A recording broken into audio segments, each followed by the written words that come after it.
Hello and welcome to the skating lesson. I'm Dave Leese. I'm Jonathan Byer, and I'm Doug Haw. Yes, Doug Haw, welcome back to the skating lesson. You were supposed to be on last week for a New Year, New You recap, but this week there's been a lot going on in the skating world, so we're getting back to basics with our This and That's, where we cover anything and everything. There have been shows, there has been news, and on a serious note, we did post that John Coughlin, former U.S. national champion, he's on the ISU, he's also on USFS committees, he works for HD Sports, which is a distributor for John Wilson blades and MK blades, and he's an athlete liaison for them. So when you see skaters on Instagram who are posting that their blades have their names carved in it, he's a liaison making all of that happen. And he also works as a coach in the U.S. You've seen probably photos of him recently doing clinics with Gracie Gold.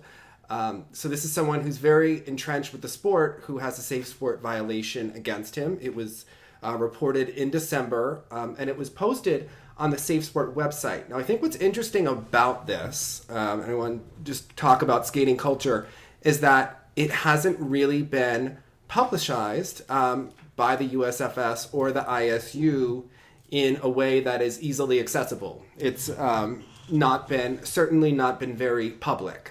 And there have been no articles about it, which is really interesting because people aren't covering skating. So the same kind of coverage that it gets when it's about gymnastics. A similar thing happened to Alex Nador a couple months ago, where he had a pending allegation and that was published. Obviously Callahan's suspension was published, but it's a very interesting thing about skating culture because I published it on our Facebook, Jonathan. And just to clarify, when you say you published it, you took the public page from SafeSport, which is an open, anyone can look at it website, and posted that. And it's also the point of it, speculation. right? Like I didn't say if he's innocent or guilty. I just said that there's a pending allegation, and the fact. Not, commenting more. Not our place until whoever reported it and whoever it was about wants to speak about it or not speak about it. That's their place. So anyway, what do you think is going to be the next change for this to be more public? Well, I think it would take an article about it. Christine Brennan or someone. I think what's interesting is that Phil was working for Ice Network, which was, owned by the USFS. He's now working for NBC a bit, so he didn't write about it.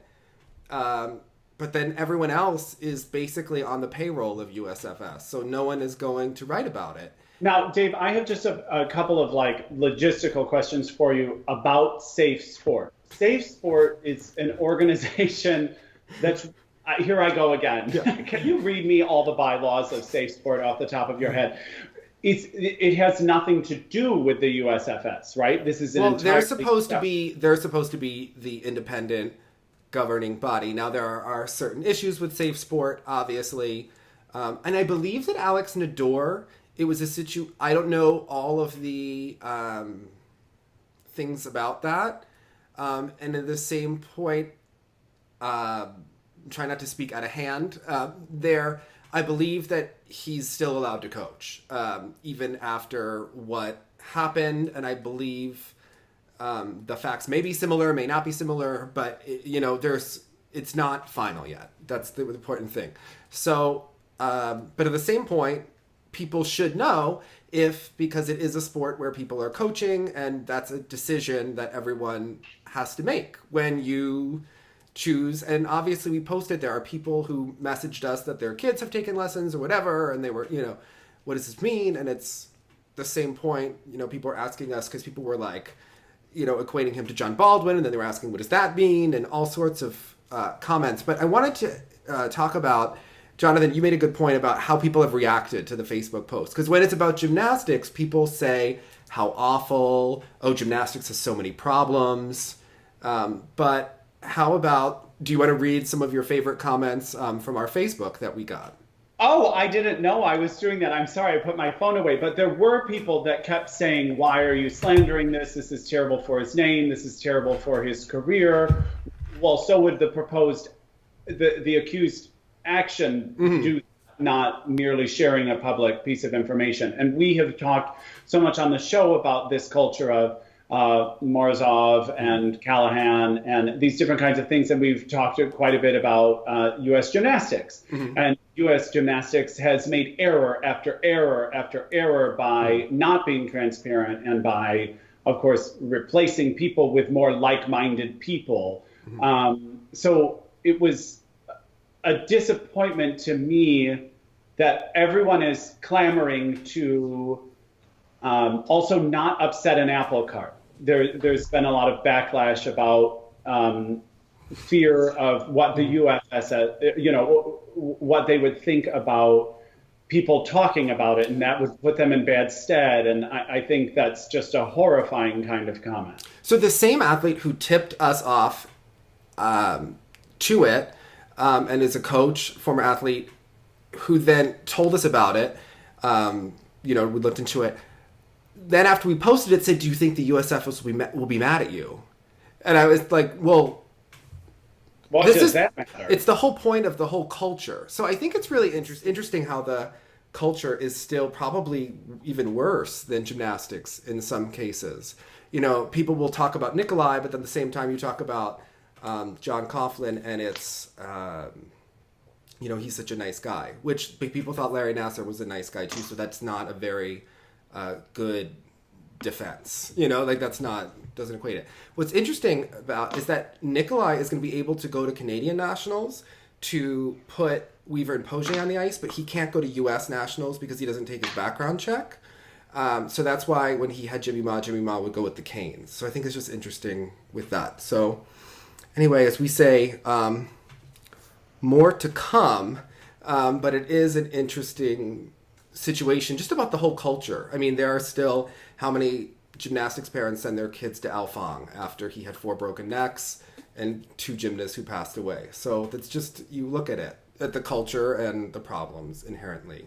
In other news, there's more stuff going on with the Moscow lab with WADA. They didn't get the data. WADA didn't get the data that they needed from the lab. This hasn't gotten really covered super heavily with RUSADA.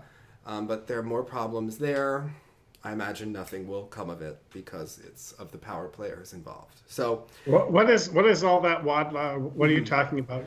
To explain to everybody. So Richard Pound is a Canadian who's been involved with the World Anti-Doping Agency, and he sits on the organization's foundation board. And RUSADA, which is the Russian anti-doping agency, was supposed to hand over key data from their Moscow laboratory by December 31st, and they didn't. And it said that a WADA team did travel to Moscow, but they were turned around empty-handed by Russian authorities, who claimed the equipment they wanted to use had not been certified under the country's law. So they didn't give him the information they were supposed to.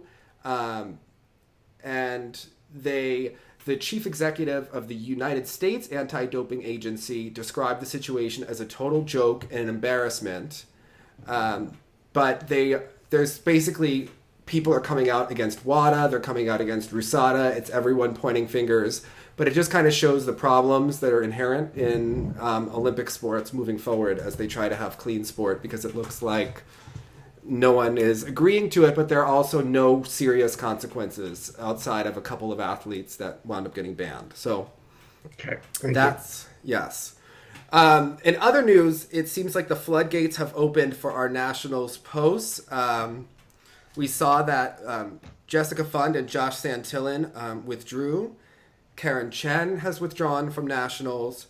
Mirai apparently was removed from the competition list a couple weeks ago, but she wrote an extensive post, showed photos of her surgery. She had surgery on her labrum. But then it was interesting about Mirai's post is that she showed herself in the hospital bed, showing all of the, herself like in traction. And then we see her at the Golden Globes tonight. So that was weird timing. But in happier news, Javier and Hanyu are back in Toronto at the cricket club. So Doug Haw, what do you know about this? Because Javier Fernandez was just performing shows in Japan, and I was looking at videos. I saw a triple flip, a triple loop, and a triple sow cow. but he's supposed to be competing at the Europeans. So what do you know? What can we expect? Well, I don't know, unfortunately, too much other than he arrived safely. There were, Yuzuru arrived as well. So it's like the boys are back in town. Yes. And there was complete, a whole big positive energy at the cricket club because everybody was happy to see them. You know, Gabby's back skating. And it was, Evgenia is supposed to come back tomorrow or Tuesday to prepare for, a world skate off after Europeans. So it's kind of like, the Orser-Wilson clan is all back together again. The family is back. What do you expect from Javi? I mean, obviously we know that he's extremely talented. He's going to Europeans in 3 weeks. Does he have... I guess he's using last year's programs, or I mean, what is? I haven't heard, but okay. I'm sure that whatever program he uses, it's going to be shortened, right? Because it's now only going to be 4 minutes. Mm-hmm. So that will be interesting to see what they do and to see which programs they pick. Mm-hmm. I don't know, but at the same time. I know how magical Javi and Tracy and Brian are together, so I am expecting positive results. I mean, there's not the deepest field at Europeans this year, so I think he could certainly get on the podium. He has won 5, 6 European titles? Six. He's going for the 7th. Going for the 7th. So the record. That's why he's doing it. Well, it's going to be a little tough this year with some of the competition, but I imagine he's been doing shows. And apparently his show was really well received in Spain. So I'm curious. All the kind of social media I saw posted, the arenas were all packed. Yeah. So that was good. And Sandra Bezic and David Wilson, of course, were co-choreographing the show and directing the show. So they had quite a few posts, and it was all very much on the up and on the positive. Yeah. So Doug, now if I can just go on a little tangent here. So we have seen so many skaters sort of launch comebacks, returns from absences for various reasons this season, and just in general in skating, we see that all the time. So when you have worked with jumpers at this particular level, and you were about to bring someone back into, a competitive jump arsenal. Like we talked about Karen Chen being off the ice and then, trying to come back for that competition, Gracie, other skaters that are trying to come back. How does that exactly work? And especially for someone like Javi, who had beautiful quads, had certain things. Are you going jump by jump? What would a typical plan to rebuild all that arsenal look like? Well, I think in Javi's case, it's not like he stopped skating for, for any mental challenges or anything of that sort. So because he's always maintained a very healthy body and obviously a healthy mind, he, I think, and kept up his skills, and he's, whipped off these quads, randomly. So I think that, and he knows what's involved. It's not like this is like a whimsical decision. This has been planned for a long time for him to come back to Europeans. So I think that he probably, and again, I'm only speaking for what I think, and for knowing Javi a bit, is that I'm sure he's maintained those skills. So now he just, doing all those shows, and when you do shows and you're doing 3 or 4 numbers and a couple of group numbers a night, you're keeping, the old heart, lungs, and legs intact. So I don't think it'll be that big of a challenge for Javi to be victorious at the European Championships. Okay, so then again, just speaking in broad terms, so you think the stamina from doing the shows is helpful, and when you say keeping up skills, do you mean the specific jumps or the actual that he's out there skating in some capacity all the time? Correct. He's skating in some capacity all the time. Okay, and then that's the most important part, and then the jump consistency and repetition can come as long as the endurance is there and the edges and the right. So I'm going to go on the opposite thing here a little bit, but I think the important thing to look at here is the personality of the person. So when I interviewed Kurt, my entire brain, the entire time he was talking, as I was thinking about like how much I would like to have a little bit of Kurt in me, because if I'm skating, I am the Jonathan, not like that. I'm meaning personality-wise, how much I'm the kind of person where if I'm skating or I'm doing a presentation or I'm doing something, I would have at least liked to have done run-throughs and done it in front of an audience and prepared and gotten ready. And I think what's so interesting is that Kurt said that if he only did the program cleanly all the way through one time, he knew that he could do it. And that seems to be more of a, Javier gives off more of a relaxed vibe, whereas you could see someone like Kolyada, who has probably competed and umpteenth times this season, is going into Europeans, and that doesn't mean anything compared to how he will perform there. Right. I think the yes, I think that Kolyada obviously has some very huge mental issues about competing, because he is, as you can recognize, one of the most talented skaters in the field nowadays, but he never seems to pull it all together, and for sure never does two good programs. He hasn't done two programs really since the 2016 Worlds in Boston, where he was completely clean on both programs. So he has issues, whereas Javi's like, it's over, it's a swan song, it's for him, he's already achieved his major goals of winning Worlds, winning an Olympic medal. So for him, this is just icing on the cake. So I think that his mindset is going to be totally positive.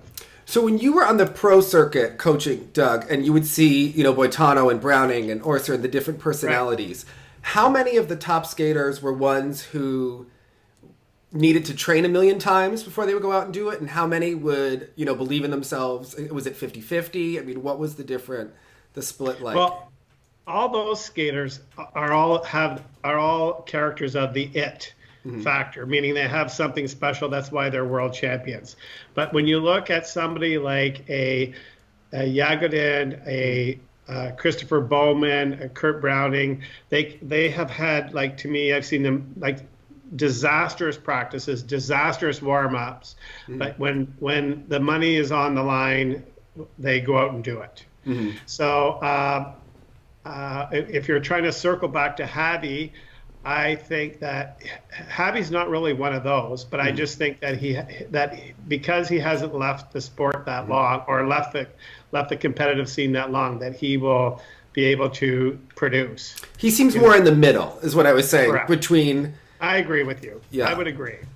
Because even, we go on and on. I always like to bring up this quote where Debbie Thomas said she felt too cool going into the Olympic long in Calgary, that she actually found herself competing better when she had an obstacle to overcome or kind of didn't know how it was going to go.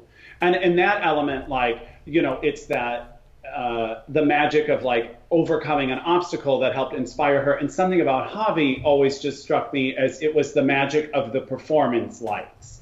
Once it counted, then a kind of magical performer energy takes over, versus my fear sometimes, you can tell the over-rehearsed skaters, because sometimes it's a bit going through them. I think that's when you get that going through the motions program, is when you are doing it just like you always do, stay calm, you lose a bit of that magic edge.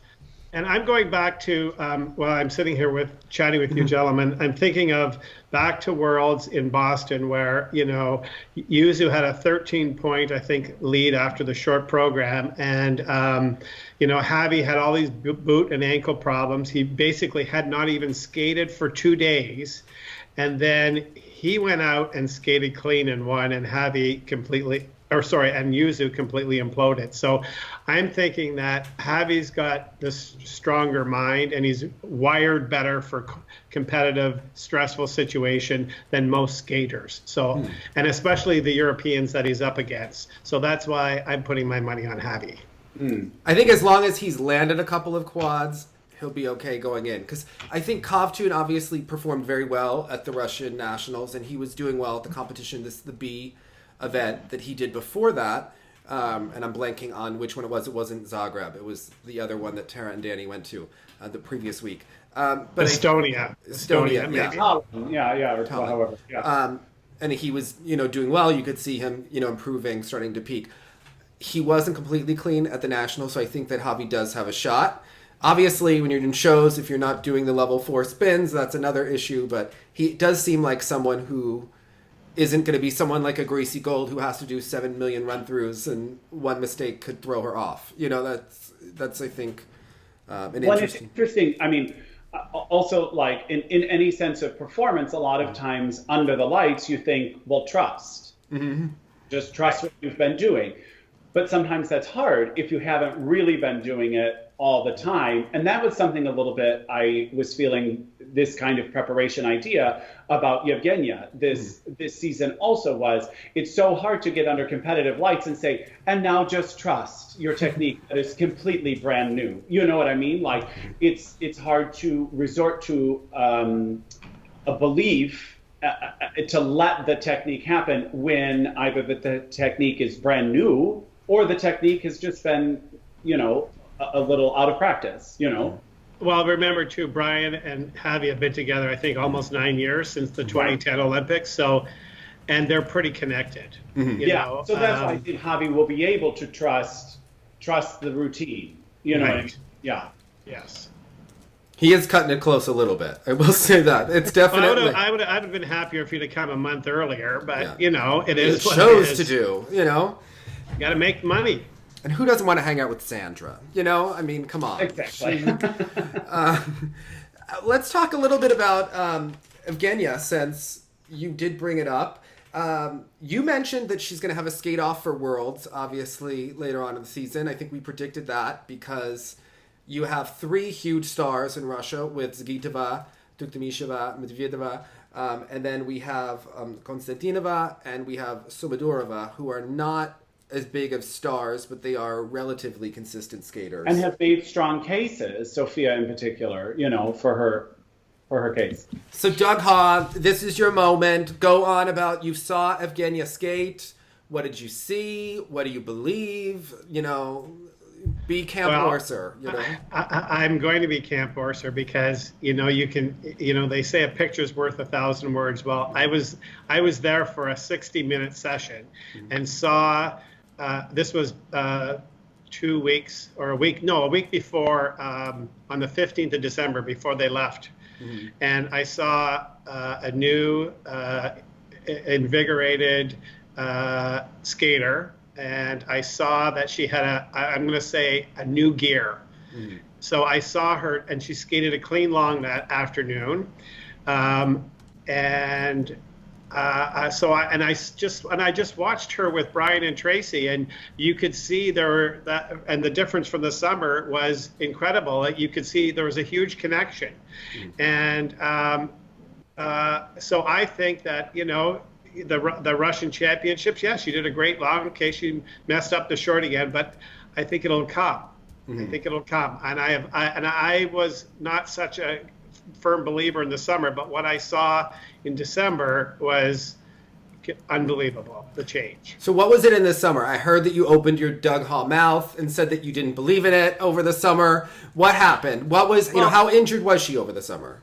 Well, I walked into the arena, I'm watching a session, and if I didn't know it was Yevgenia Medvedeva, mm-hmm. I wouldn't have recognized her. Okay. Because she just didn't look, she looked slow and lethargic, and just, you know, it wasn't, you know, it was, I'm trying to think, it was at the middle of August, so, mm-hmm. You know, everything was still new, but mm-hmm. Definitely, when I saw her again, the change was, she did a 180-degree turn. So she went from zero to hero. Okay. So as someone who knows technique, someone who knows the technique she's being taught, and so now you know a bit of that skater in a training environment. The reason I personally still feel confident about her choice is because the practices have been going well, and I think under competition lights, understandably, things revert, things get confused, things, you know, of that nature. But it seems so dismissive or so layman to be like, oh, she just has to get focused or something like that to bring what she does in the practice to the competition. So from a technical standpoint, what do you see in her particularly that gave way under competition lights? Because it's more than just like a mental choice, you know what I mean? Which I think so many times we just say, she's just tripped up in her head, and then she got it out of her system and delivered a great long. Are there technical things that one could cling to in those moments? Well, physically, she looked very athletic when I saw her in December. And I also saw, when I say a new gear, it was about how she, accelerated across the ice. It was about how how her eyes opened. It was about, the love of life she brought to life and to the ice. So my point when it goes to technical, so when she was tapping for those like her famous triple flip, triple toe combination, the tap was much lighter. It wasn't like a dead weighted toe. There was a skating knee bend. There was drawing back. There was good distance between her feet. There was great collection of her body parts. She was vertical, straight in the air. When she landed the flip, there was complete unwind and then reload for the toe, and it was all done with a good rhythm and well, you would say good trajectory. Like they were two well done jumps in the combinations. Even for her to do like her double axels that have been her nemesis. I saw big explosive double axels on a very much on a forward edge that was bold. So that means the edge was deep. She had lean. It had spring that I never saw before. Before it kind of rolled off the toe. Now you could see where there was way more evidence of spring and obviously improved technique. So what have they changed? Sorry, John. What have they changed in the actual jumps? And I know that you made a point that it wasn't like they just decided to change the jumps. You said that you felt that they needed to change the jumps because they weren't working. So I guess, talk us through that a little bit. Well, I just think that they tweaked the jumps to obviously to get the right results. So in my opinion, it would be the timing of the jumps was made maybe with a little bit more quicker rhythm. Okay. Because all jumps have three components, like timing and rhythm. They have positions and they have pattern. So you have to get the jumps on the right pattern for, your height, your strength. You have to have the right rhythm in your knees. And then you have to have, obviously, positions. And so they just focused on tweaking all three. And I think it's taken 6 months for her to get them. But, like when you look at that long program and when you see her do, like Jonathan said, in practices, she looks very good. She looks very much a world champion. How about legs versus arms? Is that to you, what do you consider that, where someone is jumping more with their arms and their legs? I mean, when you see Evgenia go into her flip and her, there's obviously a lot of timing. She has a very pronounced arm position when she goes in that she likes to use to get the rotation, to grab herself into the rotation. So what do you, jumping with your legs or jumping with your arms? I think Evie Scottfield will talk about the timing of that. How do you change that, and what do you consider that? With jumping. Well, in Evgenia's, again, this is just my opinion, not Brian's. I'm just going by what I see, and I just think that their positions are a little more, I'll say, deliberate. So it's like you hit this, and to me, obviously, you can create the most rotation if your arms are spread the furthest from your body, because now you can pull in harder. If you're standing there like you're holding two dead mice by the tail, your collection is going to be rather small and you won't be able to generate much rotation. Whereas you think of an elastic band or a TheraBand and it's snapping, or a slingshot, like the back arm on a flip, all your takeoff, the right arm is, if you're jumping left to right, the right arm has to be back, the shoulder blade has to pinch in the spine because you have to have something to release. If your arm is not extended, then you don't have much to release. Well, you have not too much to create the jump with when it comes to rotation. So I just think that was probably defined a little more. And for sure, I know Brian from teaching many seminars with him, he focuses a lot on ankle because people can bend their knee and they're back on their heel bending their knee. But if you bend your ankle, then your knee is over your skating knee is over your toe. So therefore you can, you have that accordion type action so then there's more spring to release. So I think that he probably focused a lot on her ankles and being a little more specific with her arms, and then increasing her timing. So if we're talking, from anyone who's done yoga, that's probably like a warrior 2 position, warrior 1, where you're talking about the alignment of the knee over the ankle, and you're talking about bending it so the knee is over the toe. Yeah, the knee has to be over the toe. If it goes inside, then you're in trouble because you're going to have too deep an edge. And if you have too deep an edge, especially on a toe jump, then you're probably going to fall because you're going to pick too far inside the circle instead of in the direction you're jumping. You're going to pick inside, so the jump is going to be too much rotation, and it'll be up and down on the same spot. And what is getting you the height in the jump? Is that the quads, the quadricep muscle and the ankle? Like, what is getting you the extra height on a jump? To me, it's how on a toe jump. If you see where they pick and where the edge goes, the closer they can bring them together, then the more explosive the jump will be. So the further, anybody could do this little exercise: stand on the ground with your feet apart and jump up, and then stand on the ground with your feet totally together. You're going to get more height. So you have to get your whole body over top of your feet so you can spring straight up. And so what gets you more height is obviously using all those joints, the hip, the knee, the ankle, and then your metatarsals, and push all the way down through to the toe pick so that all 4 of those power sources in those joints are all firing at the same time and all in alignment. Because you have worked, Doug, with skaters of various levels and ages. So sometimes as we see these younger junior skaters with different types of bodies, they can get away with the upper arms, right? Being the energy source, kind of. So how does one go about? Is it this focus on the ankle and the knee then that somehow releases that jumping with the upper body? I think they have to work in unison.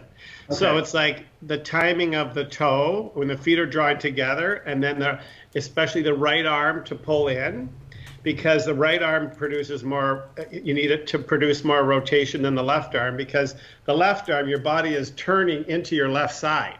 So your left arm is going to come in, but if you don't bring your right arm in, you're not going to rotate. So I think it's coordinating the knee action, ankle action with the arm at the same time.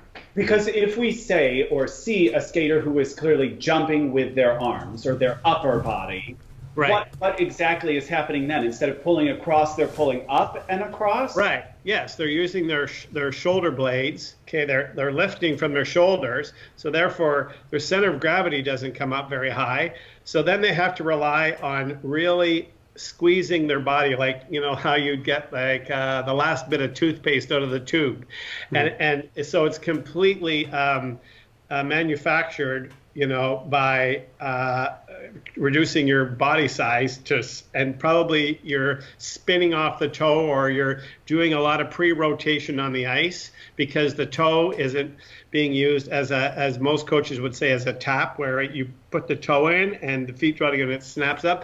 They're actually putting the toe in, and it's probably turning on the toe because they got to get the body to twist and rotate to create the jump. So the difference would be that when you use your upper body, it's almost like you're lifting from your diaphragm chest up. And again, like I've been pointing here with my shoulders, everything is manufactured from the waist up. So your legs, unfortunately, aren't being engaged enough. And you want to have your arms down, your shoulders down, correct? Because I know that. Correct. Yeah, I know that the shade is Absolutely. thrown. I started jumping when I had injured my ankle, so I had no feeling when I was going for my jumps. And I know that in the beginning when I would jump, my coach would say that you're wearing your shoulders for earrings. Yeah. So yeah, I wanted to. But if people too, would use their tummy, like their ab muscles, like to pull in. So in on a jump, if you focus more on your solar plex right here, right where your ribs meet at the top and below there, if you not so much the lower abs, but in the higher abs, and if you pulled in there, then your rib cage expands and your waist feels really tight, and that will make you spin more efficiently in the air. Now, just to pick up on something you mentioned, because you were talking about pre-rotation, and this seems to be such a point of contention for a lot of fans seem to hone in on the concept of pre-rotation. And of course, it is supposed to be something that the judges are looking at. And in talking to some technical specialists, I have been told that fans seem to fixate on the idea of pre-rotation perhaps a bit more than they should be. Coaches and judges do. And I didn't know if that was just because certain fans were getting carried away, or if that certain coaches and judges and technical specialists kind of weren't tough enough about it. So if you could just speak to pre-rotation, because I know some is required sometimes in certain things. I would much rather have a jump pre-rotated than cheated. I mean, but I don't know what your take is on all of it. Well, you have to pre-rotate. I mean, the ice, the rotation is created on the ice for every jump. So like the arc has to diminish on every takeoff of every jump on the ice before you go in the air. So, and the basic rule is your body rotates, like for all the takeoffs that are backwards, which is every jump except an axle, at the end of the day, your body's rotating to forward. So you're doing a half a rotation before you take off. It is to be expected then, because correct. That's wait, technique. But that's not what they're talking about necessarily. It's a little bit lost. So there's a degree in this, and Doug, you can correct me, but I think what fans, and we can talk about specific skaters. So obviously every jump as you're going up, you're turning your body. However, there is, I think what fans are really discussing is that when skaters are pre-rotating their body before they even start the bend of the knee to get up into the air. So when you could remember, and I'm not throwing shade, but like Amber Corwin's triple toe, it would often look like she was looking forwards before she even picked in her foot. Her upper body was pre-rotated so much. Right. Shoma Uno has that problem on his quad flip where there's a high degree of pre-rotation of his upper body before he ever picks in. So they're talking about from the waist up a pre-rotation, not from the blade pre-rotation. Yes. Right. Yeah. And I don't know if that bothers me. Well, I think it does. It doesn't look good, but I definitely think the people that jump well are still pre-rotating the same as Shoma Uno. It's just that they do the upper body first almost, and then their hips catch up. So I think that, isn't it jumping together? Aren't you going to ultimately be more successful than Shoma Uno's quad flip, which can look a little squirrely almost, or Tara Kane's triple salchow where she's facing forwards, or Amber Corwin's triple toe? Well, most people teach, you always teach that the head moves last. So your body goes, but your head. So for those type of athletes, I would really work on their head because what you still have to torque your body. At the end of the day, every jump is a wind up and a release. So you have to torque your body around while the hips are still locked on the ice in order to have something to release. It's kind of like the concept of a dish rag getting wrung out. Like you got to rotate and then let it go so it unravels. So that's how a jump is created. So when it comes to the Shoma Unos and the Amber Corwins of the world, they're overdoing their upper body. But at the end of the day, just watch somebody like any of those kids on their quad latzes, for instance, like their left arm, it comes all the way through and it would be almost back before they take off, and then they jump and turn into their arm. Watch that on some videos on. You mean the junior girl or the anybody, Kihira. Kihira. You can see all of them. Their left arm pulls all the way through. It stops. So it's called a transfer of momentum. So that body part comes through, stops, and then the body catches up. So, but you don't talk about that teaching because the kids, like you say, would pre-rotate way too much, and then they'd be like a dog chasing the tail syndrome on the takeoff. Yeah, so it's not that even this kind of pre-rotation, and I hate, because I love Shoma and I don't want to perpetuate this kind of issue to discuss it, but like that actually him turning that body and doing that with his head beforehand actually isn't helping. It doesn't make the jump easier, it's making it more complicated. Right, I agree. Because he's not getting the wind up. You look at the explosion in the jump. If you and ever I guess see the criticism I've received, they want to discredit it because they feel like, oh, he's cheating, so it's easier. But in a way, if he really did pay attention to the head, like you were saying, it would ultimately make it much easier. Totally. Okay. First of all, the specialist is looking at the blade when they're looking at if a jump is rotated, where the blade takes off and lands. But I will say that there is a deduction within the GOE of a -2, up to a -2 for a poor takeoff. And when I've done judging videos and have talked to the different judges, I don't know if everyone wants to be called out, but if you talk to the different judges who judge this, that's something where they would deduct that in the GOE, and it's not necessarily taken by the technical specialist, because they would have to judge that independently anyway, even on or under rotated jump. They would take that off in poor takeoff or poor landing. That's what that would be deducted from. So when I've ever judged a quad flip on Shoma Uno, it is a -2 necessarily if you want to take it on the takeoff. And I also wanted to ask Doug about, there's obviously a technique that's being employed.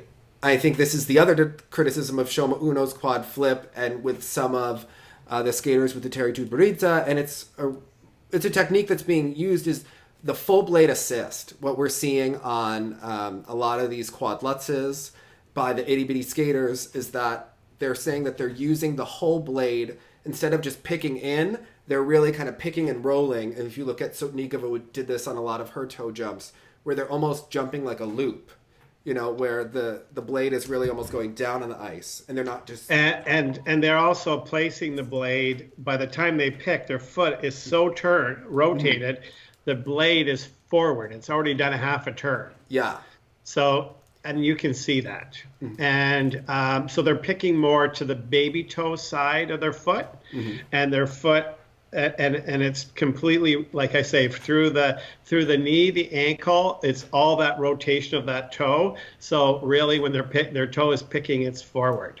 And do you think that should be something that the specialists are looking at and using in terms of under rotation? I mean, we're so anal about everything else under this system. Should we be looking at that? Now, in my opinion, they should only be able to. They should not be able to replay a jump in slow motion. It's just ruining the sport. It's the old analyze to paralyze. It's ruining it. You know, like Tara Lipinski's triple loop in '98 was phenomenal. But, you know, I looked at it yesterday again, and it definitely was a quarter turn cheat on the landing of the second loop. But I can remember back in 1998 being joyous that she landed it, and it was exciting. Now it drew people into the sport because it was so eye-popping. Yeah, now it's like analyze to paralyze. It's driving me crazy. So to me, I want, you know, I know Tom Zakrajcek was going on about we should have more camera angles and this and that. I want less cameras. I want it to be called more from the naked eye. So it's interesting. My friend has been uploading different competitions on her. She has a blog, and she's been uploading it. It's been interesting to watch just the skating, even though I think that the overall content of these programs has improved. I was watching the 97 Skate Canada, and you see how vacant the programs are, and I think that there are definitely improvements, but at the same time, I think the freedom and what drew you in is missing. You know, it's like there has to be a happy medium. I would agree with you. Maybe the too many cameras is a problem. Yeah. I mean, if you did like a time motion study of skating now, and you looked at all the transitions and all the steps, it's like, and the spinning, skating has never been as good as it is right now. Never had the. Well, it's virtuosic now, but it may not always grip you as much as. Well, the issue is we want to see Yagarin and do those fly down the ice in his footwork, run on his toes, and do those mohawks. We want to see, you know, Elvis Stoico, you know, do the same thing, just slide his feet. I mean, he did nothing really hard, but it was called effect. Yeah. And it had appeal. Now my non-skating friends, when the footwork sequence comes on, they run to get more wine. They run to get another beer because it's boring. Yeah. And that's... But it has nothing to do with the emotion or the climax of the piece. Like it used to be, the music is building, now they're at the end of the rink, and then Michelle Kwan's going to fly across for the end of that Tosca program, which completely seduced you into a standing ovation because at that Nationals, because it was giving you, you know, Dave, you talk about like, here comes that cinematic like spiral on the big music, or like the lift in the big. Very American, very Mary Scottfold. Well, it's like when Michelle Kwan did her famous inside to outside, you know, change of edge spiral. That was like a level 1 spiral back in the old days, and yet it became the most famous spiral in the world. Iconic. It became an iconic. Yeah, and now it was like level 1, you know. And I had hoped when they talked about, you know, a choreographic feature or sequence, however we want to term it, some people like kind of do, like it was as if they were like, and now in this 10 seconds you can do something unique. And a lot of people don't even take advantage of that, which I think is a shame. Now, I would like to see at least one of the spins leveled, because I think, you know, Mike, my partner, was watching, you know, the programs, and he said, why don't they just do a great scratch spin anymore? I like to watch that. But it's because that doesn't count as a feature. For anything. You know? Anything. And it would be great even if you could just... And it would get a crowd every time. Yeah. Totally. You end with a scratch spin, you Denise Spielman, throw your head back, we're out of our seats. You know, Paul Wiley. Yeah. Paul Wiley could do his... it's in ice dance, they've added this. And I think that that's what the singles are missing, because we see too many, I'm sorry, but too many really ugly camel positions and variations, and I would rather see Angelina Godunov do her layback. You know, Paul Wiley could do his choreographic sequence with the Russian splits, and then his great blurred scratch spin for his, you know, spin at the end of the program, and I think that would add a lot of appeal, especially when the general public comes in to watch. That's one thing, though, that there is more of, I noticed last year, was more split jumps in programs, and split jumps out of nowhere. And I don't know if that was the Jason Brown, Roheen factor, but people are now choreographing lots of split jumps. And they also have a lot of merit to teach good technique to, when your skater learns how to explode and use those, you know, there's those muscles to kind of pull their legs apart, and then when it comes time to pulling in, like for like say a double toe or a triple toe, to do a split jump in front and then to do a triple toe or double toe, it's very effective for technique. And it also, like I say, there's nothing better than seeing like Jason Brown come up the side of the rink and all of a sudden, vavoom, there he does a split jump and then he does a triple lutz. It's like phenomenal. Agreed. Well, let's talk.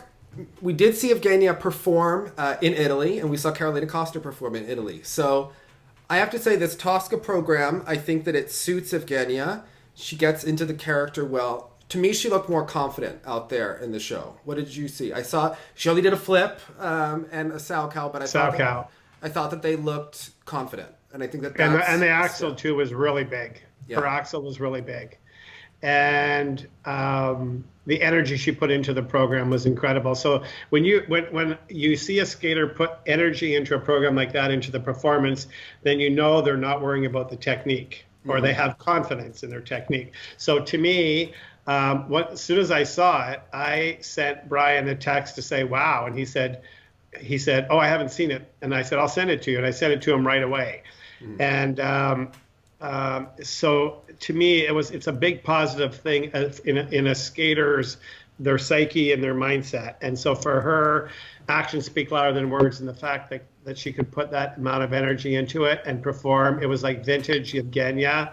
No, it was even better. To me, she was better than I've ever seen her in that performance, as far as emotion, quality, wow factor. I thought it was outstanding. So I don't know, we could discuss Carolina Kostner. I know, Jonathan, you had thoughts on this.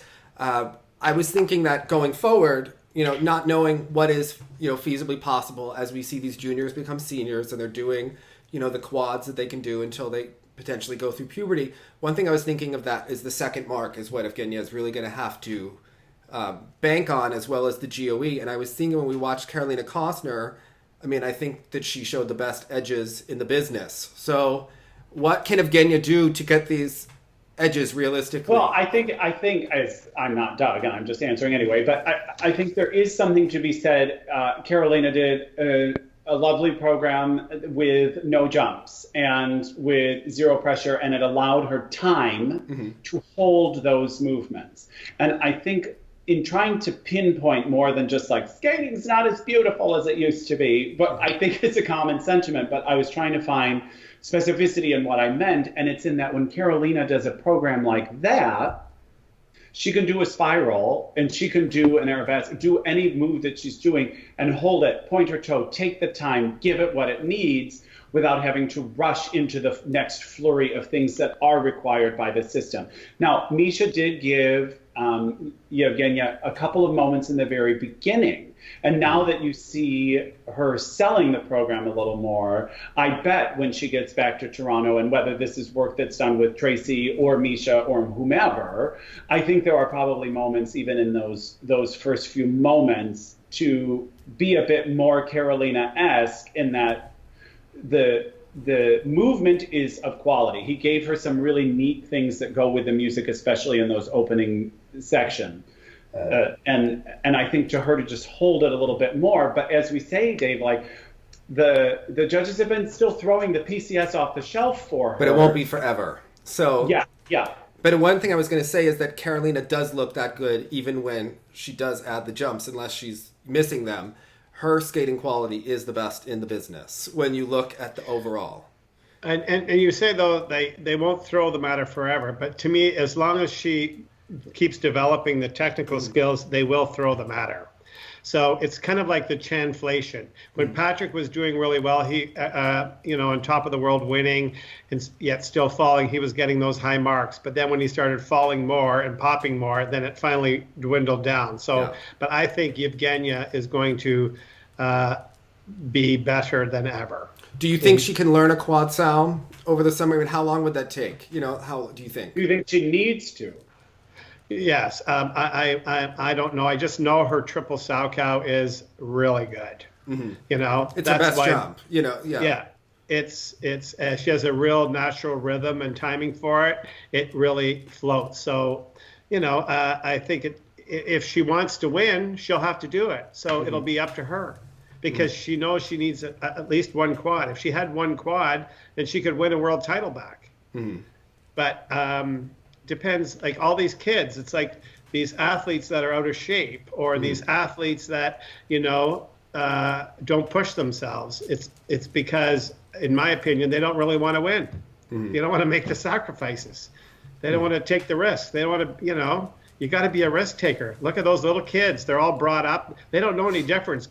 Because they're so, for them to do quads is nothing, because that's the way they've been taught and they have in their mindset. So these other kids, like, look at that Alyssa Liu, she'll probably win nationals easy. And so for her to get a quad is going to be nothing, because they already, U.S. figure skating, I understand, sent her to the Grand Prix final to watch. So I'm telling you, that little girl probably got very hungry and got her appetite for being a technical prowess increased tremendously by going there. So that was probably a brilliant move on U.S. figure skating's part. So in talking about the Grand, now tell me if I'm leaving us away from what we were doing, Dave. Talking about the Grand Prix final and people that push themselves and all this sort of stuff. So Dave was talking about Rika probably traveling to Colorado, correct? She is. To begin work on acquiring a quadruple jump. So she has one. Oh, she does have one. She's been working on it for over a year, but the thing is that she's working on doing it at altitude, and that's part of their training plan, even doing her programs at altitude. I misunderstood. Because they're trying to keep her still engaged and try to keep pushing, and she's going to go to Colorado twice, once with Satoko and then once with Mia Hamada before the World Championships. I see. Okay, well, that's very different to me. Because I just assume if any skater has any trick up their sleeve, we have seen it on a video on Instagram, and I personally just hadn't seen Rika do that. Well, speaking of, have you noticed, Doug Haw, that Atari now has an Instagram, and in gamesmanship is, I think there was some comment that maybe Evgenia said that she was going to work on a quad sow, and then they showed Alina Zagitova working a quad flip, but she did hers in a harness, and Trusova did it without a harness and landed it on Instagram. But those were put out there intentionally after. I don't care what anybody does in a harness. It's not real. I mean, how much can you lift someone in a harness, Doug Haw? That's what I want to ask. Because if she could really do it, I think she would have done it like Trusova, and we would have seen it outside of the harness. Totally. She could do a quintuple in a harness. Yeah, that's why when Tom Z posts that quad axle of all those kids doing it, right. I always think it's hot. That's just good marketing for him. Yeah. Because like I have to say, the parents, they love it when they see their children in a harness. They absolutely completely forget that the coach is lifting them up. Right. They just focus on my child's doing a triple flip and landing it in the harness.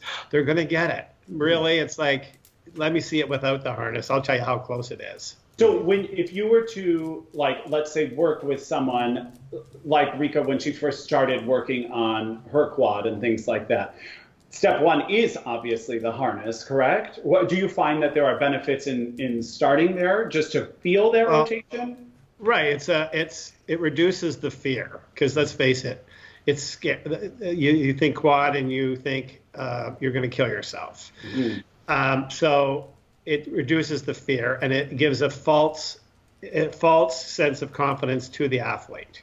It's not, they think because the coach is lifting them up, but it gives them, like I say, this false sense of security.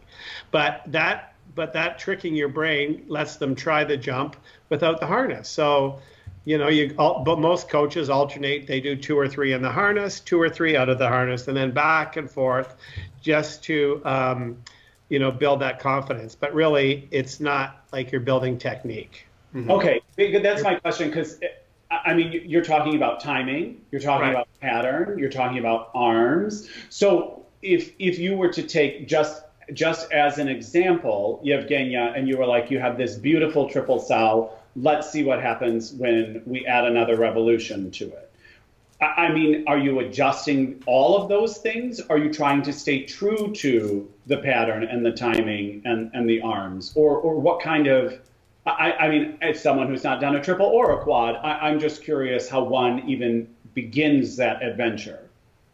No, to me, the number one thing is just to lift them, to get them to have landed it clean. Okay. So then, but and then they're in the pull harness, not the pulley one that moves along the rink. This is the fishing pole one. Yeah. So that's like a lever system, and the other one is a pulley system. And the lever system is more effective because they can stay on their pattern, they can do the right positions, and they can learn their correct timing. That's the fishing pole, right? Right, the fishing pole. Whereas the pulley is completely beyond. It's such a detriment to the athlete.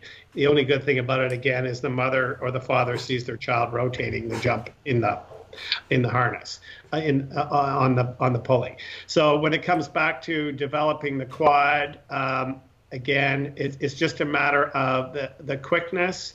The difference from the triple to the quad is your timing is a little more slower, more deliberate, more precise.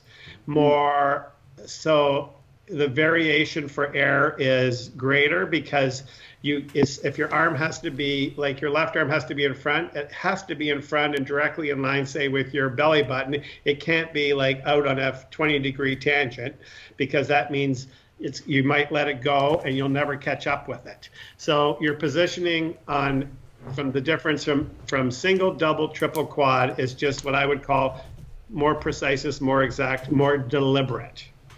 Does that explain it, or do you need... I mean, I just didn't know if you felt like you did a deliberate triple sow to start. If you were like, now do the same thing but use more spring in the... Right. Well, you think, but the jumps are all the same height, right?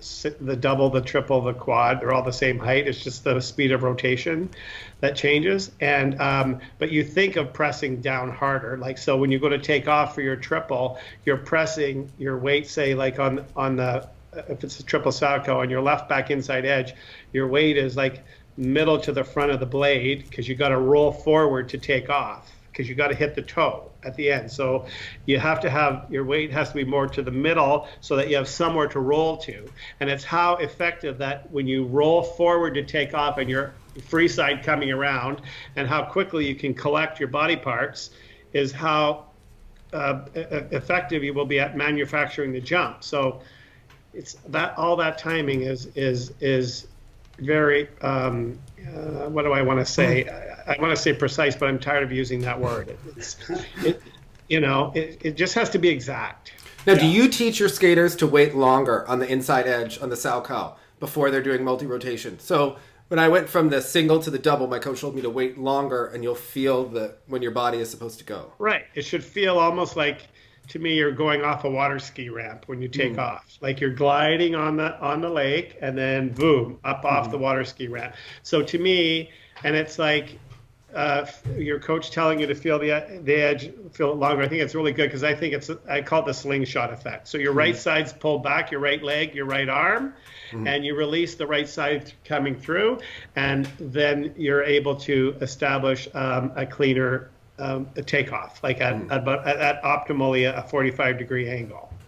So, Doug Haw, it is 25 years since the 94 Nationals happened, as we're going to be in Detroit with the awful video that U.S. Figure Skating put out about history repeating itself.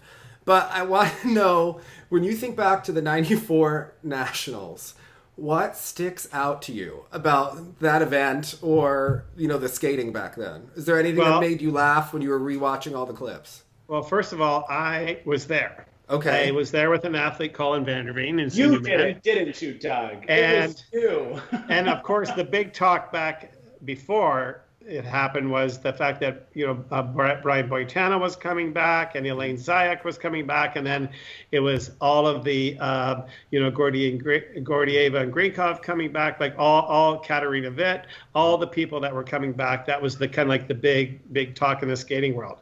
Well, once Nancy got whacked, that was the end of that story. And, Brian Boitano did not skate well at that championship. He says he was robbed, he says, if you talk to him. Oh, and Kathy Casey she would always talk about how mad she was at Tanya because she stole Scott Davis's big moment because he beat Brian Boitano. However, it didn't matter. They could have all got, either one of those skaters could have got sixes across the board, but it would never have got the recognition at that competition. It will be something I will never forget. And being a Canadian at the competition and then going back to Toronto for the media, they wanted to talk to everybody about it, and it was kind of exciting. And but I have to say, everybody, was always making the Tanya jokes as soon as it happened. It was How quick did it take? No, it was. I think on the same breath that we heard Nancy got whacked, everybody went, well, where was Tanya? So. Well, and even Elaine, Dave, when you spoke with Elaine, she said literally in the locker room, all of the girls were like, oh, well, obviously it's Tanya. Elaine was like, I felt like just like this old woman lacing up my skates. And she was like, what? Are you serious? And then sure enough, yeah. Well, speaking of good performances, her performance at that championship was probably her best ever. Elaine, you mean? She was incredible, Elaine Zayak. Yeah. She was doing the loop even, wasn't she? Yeah, she was doing a triple loop. And, back in her day, of course, she did, 7 triples, of which 4 were triple toes. So that's when the Elaine Zayak repeat rule came in, that you could only repeat a triple jump or, Which she also, in her interview with Dave, she felt back in the day, it wasn't so much about limiting quantity of jumps of a certain type as much as it was designed to keep women jumping less. What is your take on that? No. That they were trying to say, we don't need our women to be as jump oriented. That was one thing she mentioned in the interview that we never talked about. I think that they may not have wanted Elaine's type of skating to win. I agree with Dave. She was not the most ladylike skater. Right. And you have to remember too, in 1981, Denise Bielman landed a triple Lutz in Hartford, and I was there for that too.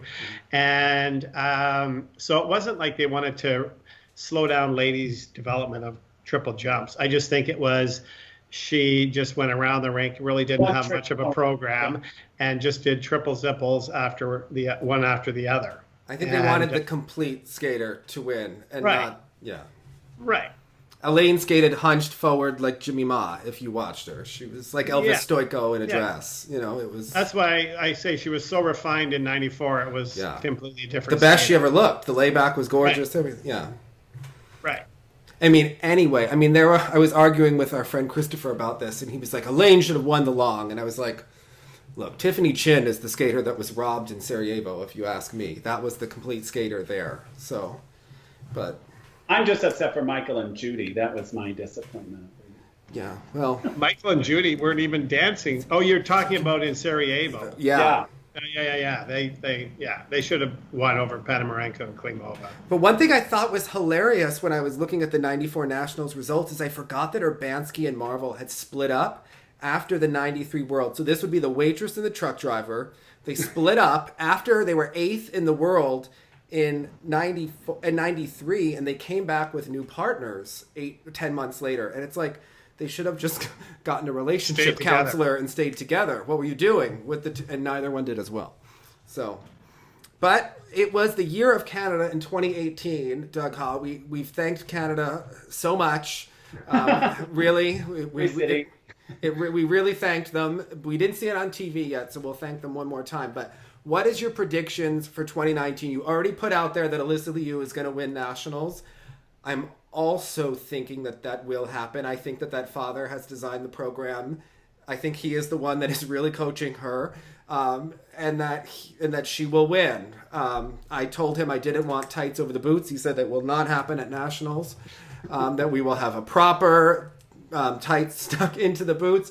What do you think, Doug Haw? What are your predictions for 2019? Will we see Michelle Kwan out of Instagram and skating for the public?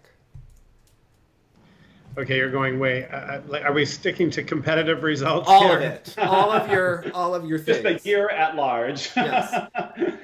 Well, I definitely think that Alyssa's going to win, and however, I think Brady will skate really well, and I just think that she will be outjumped and in the technical department, and in the men, obviously Nathan, he looks to be I don't know how he can't not win, but I would say Jason will benefit from the +5, -5, and if he keeps improving like he has, I think he will beat Vincent.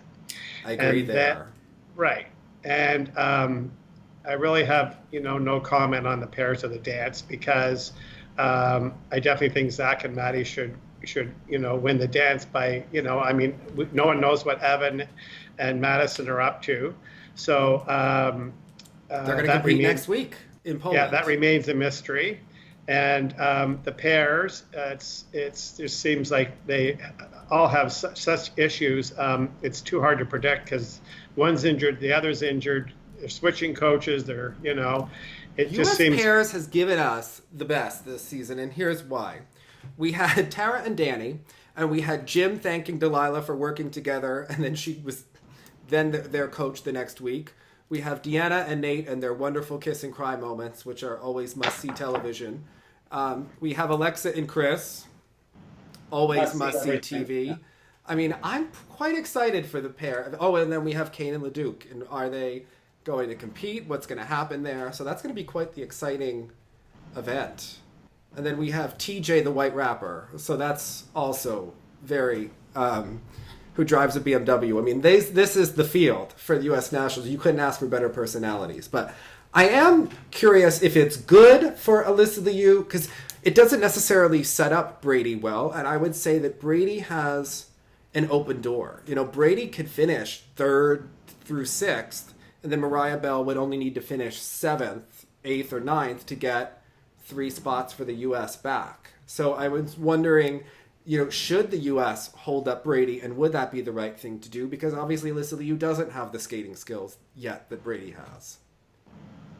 Right. Like in my, for me, because I adore Denise Myers, I would love for Brady to win. And I definitely think, again, she's improving too. But from knowing skating, I don't know. I think that little girl's got the wow factor. And when you see only one girl doing triple axels in the event, it'll definitely bear a lot of weight on the scoring. So, and just to take a quick tangent again, we've seen some girls this season obviously competing the quads, and we've seen others competing triple axel. And now, Dave, you'll have to correct me. To my knowledge, Rika is really the only one about to embark on a journey for both. Now, I don't know if that's just certain technical aspects of the axle versus the quad lend itself better to some athletes other than, for instance, I don't think Tanya was ever going to try a quad. I think she could have. Do you think she could have? Yes. Yeah. But I think you only needed one back then. You didn't need both. You think Rika's going to do a quad at Worlds? Not at Worlds. I think she's going to try to do a quad Salchow next season. Yeah. She doesn't need it this year. Yeah. She just has to land what she already has, and if she skates clean, I think she'll win. And then I think Ensu will try to do either a quad toe or a triple axel for next year. And I think that is, and I think that Evgenia will try the quad Salchow. I mean, I think that they're moving ladies skating forward. I think Rika may be the first to maybe put in a quad Salchow and a triple axel. But I think that's kind of, whereas before you went up to Lutz, now I think it's right. I definitely think the page has turned. Yeah. Yes. It's just interesting how they're picking what their stretch element will be. Is kind of what I was getting at. Do you know what I mean? Like I'm curious. We saw obviously Mao with the triple axel, but why didn't we see Mao with the quad? Or why do we see like? I mean, obviously there are double axel issues at our sambo rink, but I didn't know. It's not so common for any of them to be trying triple axel, exclusively the quad. So I didn't know if you felt like, just in general, the technique of the jump itself favored certain skaters over others, in the same way we would see someone like Nathan Chen land every quad in the arsenal but struggle with the axel and so on.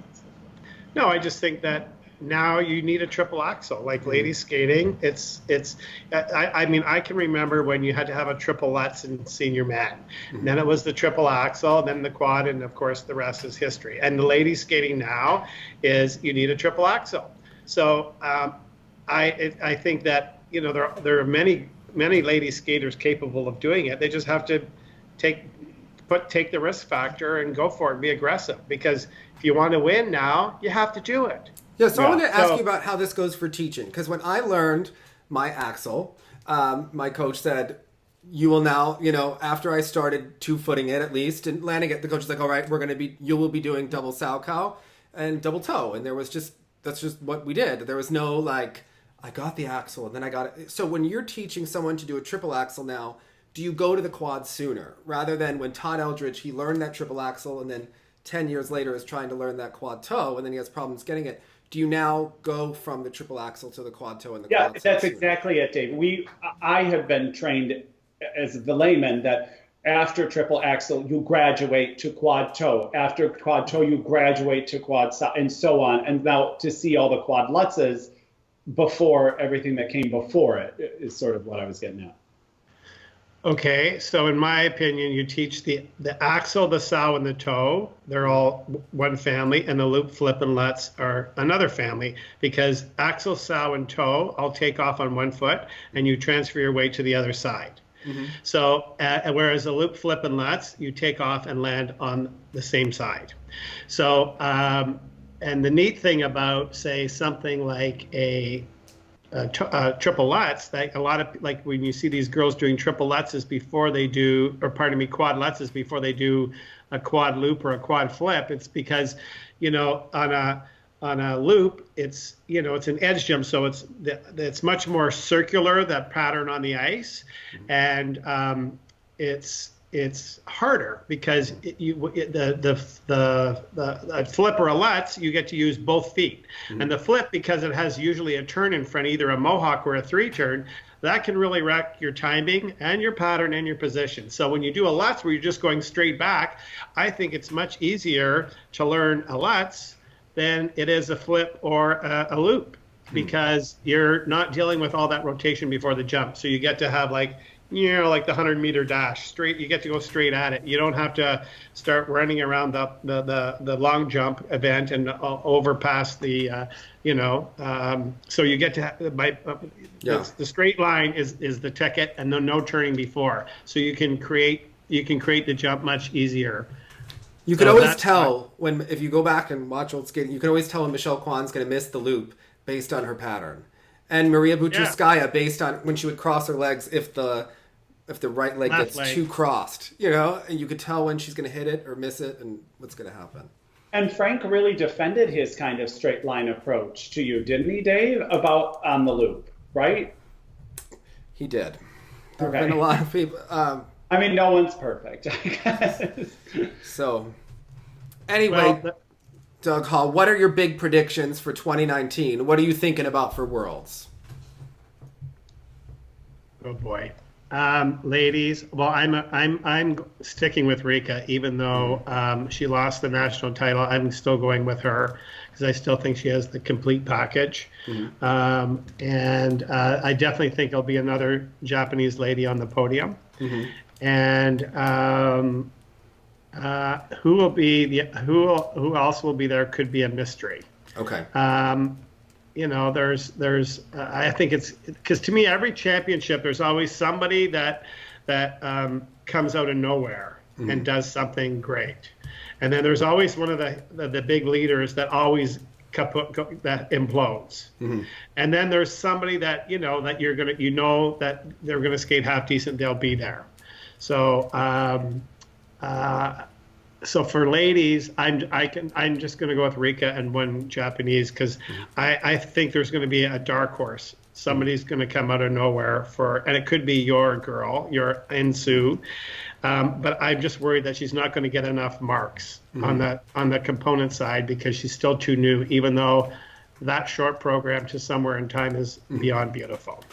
Okay, so men, I think Yuzu's back. I think he will be better prepared and trained than Nathan because Nathan, unless he takes time off to spend time with his coach, I don't know how you can prepare for a world championship on your own. So my vote will be going with Yuzu. And then the dance, obviously, it's Papadakis and Cizerones to lose, and I can't see them not winning. And I think that it'll definitely, Maddie and Zach obviously have a great chance to get back on the podium. And at the same time, I think it's probably going to be Russia. Yes, the other Russian. And sadly, I think we know which one too. Yeah. And it won't. Yeah, and I like Buchan better, but it's it seems like Buchan. Yeah. I said Buchan you like better, but Julin's team of Sinitsa and Katsalapa. Yeah. So I got confused. Yeah. So I think they're the flavor of the month. They're the ones that are being pushed. Even though I really wish Piper Gillis and Paul Poirier, their free dance I think is incredible. I just wish they would get there, but I'm not sure they're going to have the right politics to push them onto the podium. And pair skating, I mean, I hope the Chinese pair is healed. I hope, because those programs were incredible, what I saw from Chinese nationals. But the French team are right now, I would say, most favored to win. Because they're showing more consistency and they've got the choreographed programs and it's beautiful pair skating. And I'm happy to see pair skating, like not just two people on the ice. There's two people that are as one. And I love the French. And so there you go. I'm curious to see, and my prediction is that the Chinese will go for a quad twist in the long because I think that they are going to try to use that as a buffer against the French, knowing that their second side-by-side jumps are iffy. and have been iffy for the last couple of years that we've seen at the Worlds in Boston. We saw, routinely at the Olympics. I think that they're going to go for the quad twist and use the strength of the programs to try to win. And I'm curious to see what's going to happen there. I think it's going to be very, very close in the pair event. Yeah, it's tough, Dave, because we mentioned before that I wish that the point value for the quad twist was worth more, so it could be used as a leveraging point a bit more, especially in this season where it oddly just seems to see a lot of less than triple twists. I think a really well-executed quad twist should really catapult someone up more than it currently does. And I think, too, the Chinese want to be seen as the leaders in the pair skating again. So I think that I totally concur with you, Dave. I think they're going to do that for sure. They're strategizing back in the classroom to figure out what they have to do to win. It's kind of like back in the day, if I can tell one little story. So I had met Irina Rodnina at a PSA conference, and this is a lady that won 3 Olympics and 10 world titles, and I got to personally meet her and sit and talk with her, and I said, I can't believe you came back, at whatever 29 or 30 years of age, and you had a baby, and then you got a double axel. Which was unheard of in pair skating, because back then you did side-by-side double flips and you were the world champions. So I said, how could you learn a double axel at 30 years of age? And she looked at me and said, Doug, I wanted to win. So I knew we couldn't beat Ty and Randy in the graceful department. We were not artistic skaters. So we had to wow them with the double axel. So I learned it because I wanted to win. So to me, when I think of all these kids, that have issues, if you want to win, you'll make the sacrifice. So, for ladies now to learn triple axel, if you want to win, you're going to have to do it. So get doing it. It's not like it's going to be technique. It's going to be their mindset. Yes, of course, technique, but the skaters have to take that mindset to the next level.